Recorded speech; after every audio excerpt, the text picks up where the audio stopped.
YouTube, what is up? I have been super busy, but I finally got a YouTube exclusive video that I got to record this morning. I wanted to do a revisiting of an old video talking about fixing ranked. Now, before you click off this video, get mad at me and say, oh, ranked isn't broken, NEACE, shut up.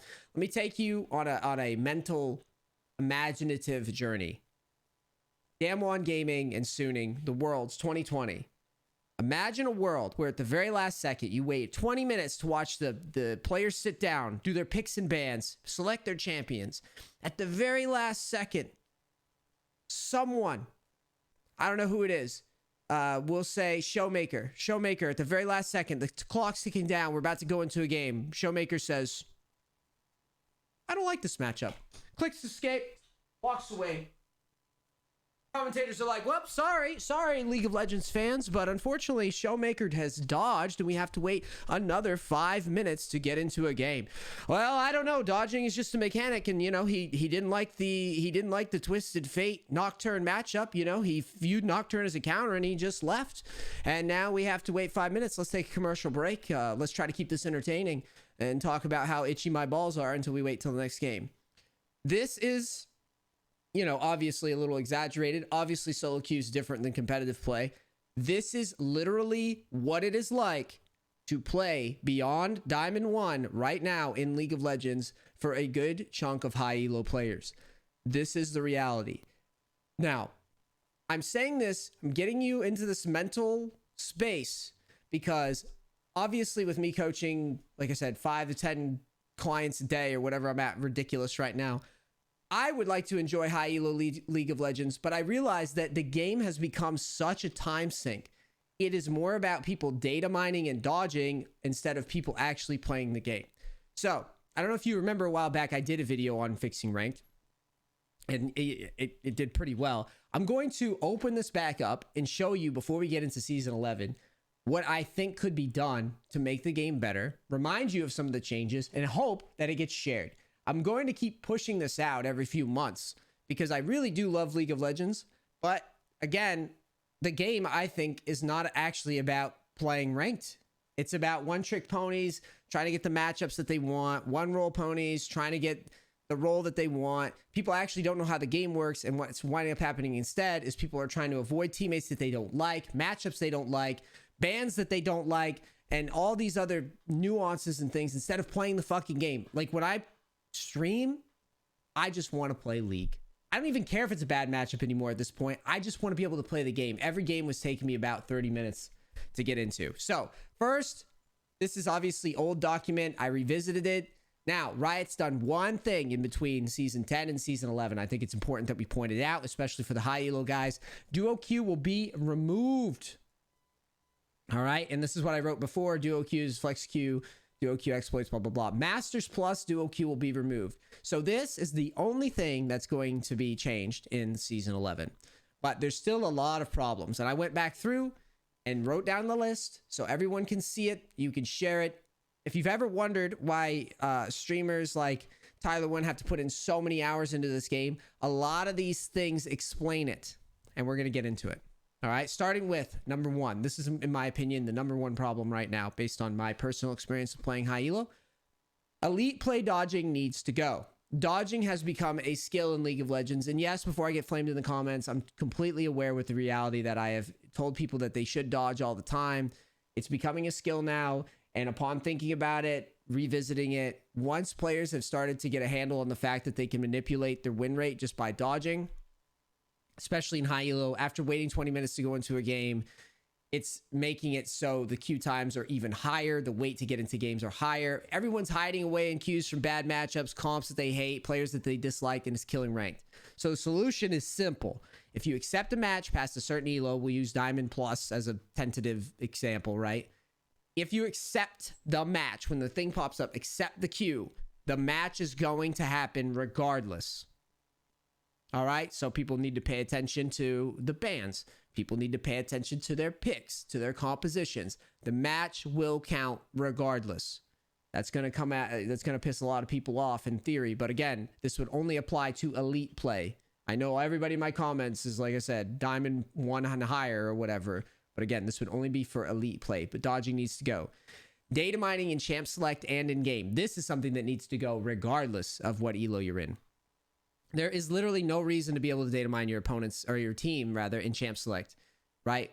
And by extension, I don't think you should be able to data mine anybody as the game's loading up. It creates hostile champ selects, and in the event you're matched with the same losing teams from last game, it inflames player tension, and obviously the report function can still be enabled. There shouldn't be names in champ select. There shouldn't be names in the game. The name should only show up after the game ends. All right. Again, if you want to play League of Legends socially, there's queues to do that. There's normals, there's ARAMs, there's Earth, there's all this stuff. You can keep the same exact, but the ranked experience needs to be what is the focal point, is the ranked experience, the gameplay, the competitive gameplay. This data mining shit is just completely ridiculous. And yeah, obviously in the pros, that's one thing. But again, here in solo queue, it's not right. The players aren't working together, and they aren't using it in a healthy way. They're using it to be toxic and to do this weird stat cock measuring thing. By the way, I'm not immune to this. I'm just saying that if it goes away, it goes away for everybody, and this problem kind of relieves itself. Disable chat and ranked for all players, and maybe add more ping functions in the game. Currently, chat and ranked is just a way for players to antagonize their teams or the opposing players. And it also is one of the primary toxic things that Riot goes out of their way to rub their nipples over when they ban people. If it's such a problem in ranked, if it's such a problem for their game, then fucking remove the chat, right? Riot's trying to basically shift blame onto the players, but Riot could actually just handle the problem themselves. If chat is a problem in ranked and it's causing people's ranked games to go to shit, and they care about their players, they would remove the chat. Again, same thing as before. You could socialize, norms, ARAM, Earth, flex, whatever, but the actual solo queue rank should just be focused on high game integrity, right? This one might be a source of controversy, but bear with me. Full MMR reset. So if you start doing all these changes that I'm outlining here above, which I do believe fix ranked, if you do go through with changes like these, they obviously make it so high elo ranked is very different. One trick ponies will get just an automatic nerf to their win rates, automatic nerf to their elos. And players that are truly trying to just use one champion all the time, they'll be more of a liability to their teams and games. The data miners that are dodging all the time and not playing, or just watching streams and stream cheating, trying to get away from matchups or players that they don't want to face, they're going to lose their win rates as well. And we'll have more games where there's more, variation in what's going on, at least off the initial. So it'll have a lot of impact, and it's worth just resetting. You could, again, just make it so anybody below, like at diamond or higher, like drops down to like platinum range. If you didn't want like a complete hard reset, everybody goes to like iron or whatever. But obviously with those types of changes, it would need to be reset. Account phone links for ranked. I put China #1. Communism is good for ranked play. I don't know if you guys know this, but China does a lot of things that I'm outlining here. First of all, I believe in China, and correct me if I'm wrong, comments. I believe it's just like Korea, where you need like a social to sign up for League. The other thing that they do over there is, if you're an asshole, they actually have like that score. If you're an asshole a good chunk of the time, you won't even be able to queue into ranked anymore. You won't even be able to type. I'm pretty sure they do. They do it in like a score system, and you would actually get punished for ruining games. So you'd have that score associated with your account. I don't give a fuck if you want privacy in the accounts. If you're playing ranked, then you're basically investing other people's time and energy into something. So if you want to be a shithead, then you can actually be penalized, and smurfing will become a pain. That is if we have like phone accounts linked, maybe social linked. I know people won't do social, but like a phone account would make it harder to get new accounts. Yes, people would still get new accounts, but why make it easier? Why not try to solve the problem at all? People are like, oh, it's going to be easy to get. Yeah, I could use the same argument for seatbelts. Well, people can just not wear their seatbelt. But like, seatbelts are a law, and if people do get penalized for not wearing their seatbelts, that will make less people, you see what I'm saying, not wear seatbelts. Like, less people, they're going to wear their seatbelts more often. That's the point. Same thing with this. If it's harder to get an account after you get banned, there you go. It's going to be less likely for people to smurf as often. I think this is just an idea. I said refs for like win trading, boosting, inting. When I say refs, I just say people like a couple people at Riot monitoring like elite play and up. That's all I'm saying. There's all these evidence I see all the time that goes up on Twitter streams. You could see people in Tyler 1's stream just being like, well, it's Tyler 1, I'm going to troll him, haha, hee hee. That guy should just be removed from ranked for like 2 months. Instantly. That shouldn't even be nothing of value is lost there. Win trading, someone I've seen a thing on Twitter multiple times now where someone's like, look at this guy win trading, and the guy's in the same game with his opponent, they both queue support, one support ints, the guy loses like 7 games in a row on purpose to the same person, and they just queue together. So if that evidence shows up and Riot investigates, yeah, they're queuing together, like that's what this would be for, is to just be like, you're banned from rank, like you're gone for months. And your account's just like, or your account's just gone. Like any cheating should just be, you know, no tolerance punishment.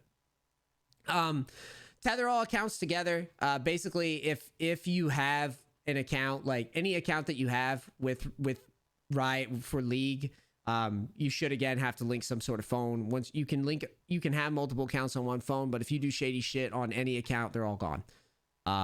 There you go. Problems with smurfing gone, and then so many accounts that are you know, that are used to just be annoying, like those will actually be penalized eventually, and you will also make it so that less smurfing is occurring just by doing that. So, and the last thing, and I know I scanned through these pretty quick, but I didn't want this video to drag too long. It's already 11 minutes this morning.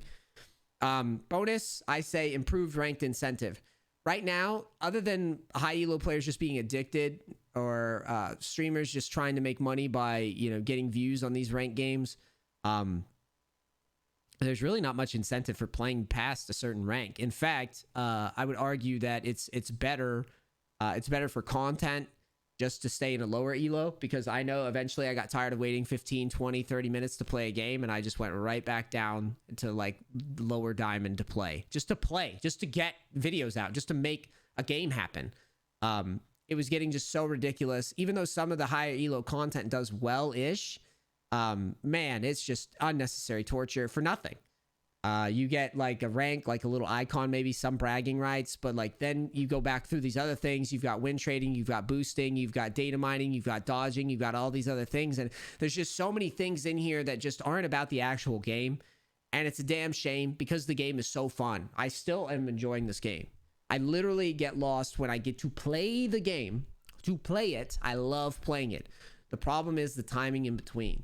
I get stuck playing Minecraft for 20 minutes building a stupid building instead of just playing. And that's a shame, because the players are online. They're just doing shady shit to avoid playing a legit match.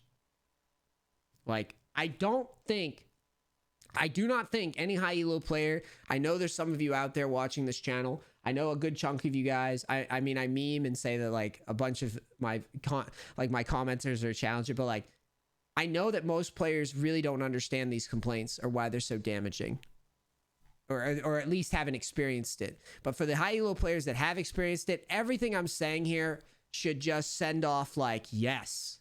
Like, unless you're like one of those one trick pony guys that I'm talking about, your initial response is going to be to recoil up and be mad at me for saying that like dodging shouldn't be a thing, this, that. But be honest with ourselves, guys.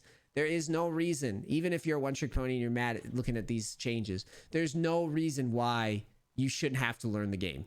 Like, the actual game. Like, yeah, like, I play Tryndamere a lot, but, like, anybody who's watched my streams know, like, I could coach all the roles. Like, I played all the roles to diamond and up. Like, you gotta learn how the game fucking works.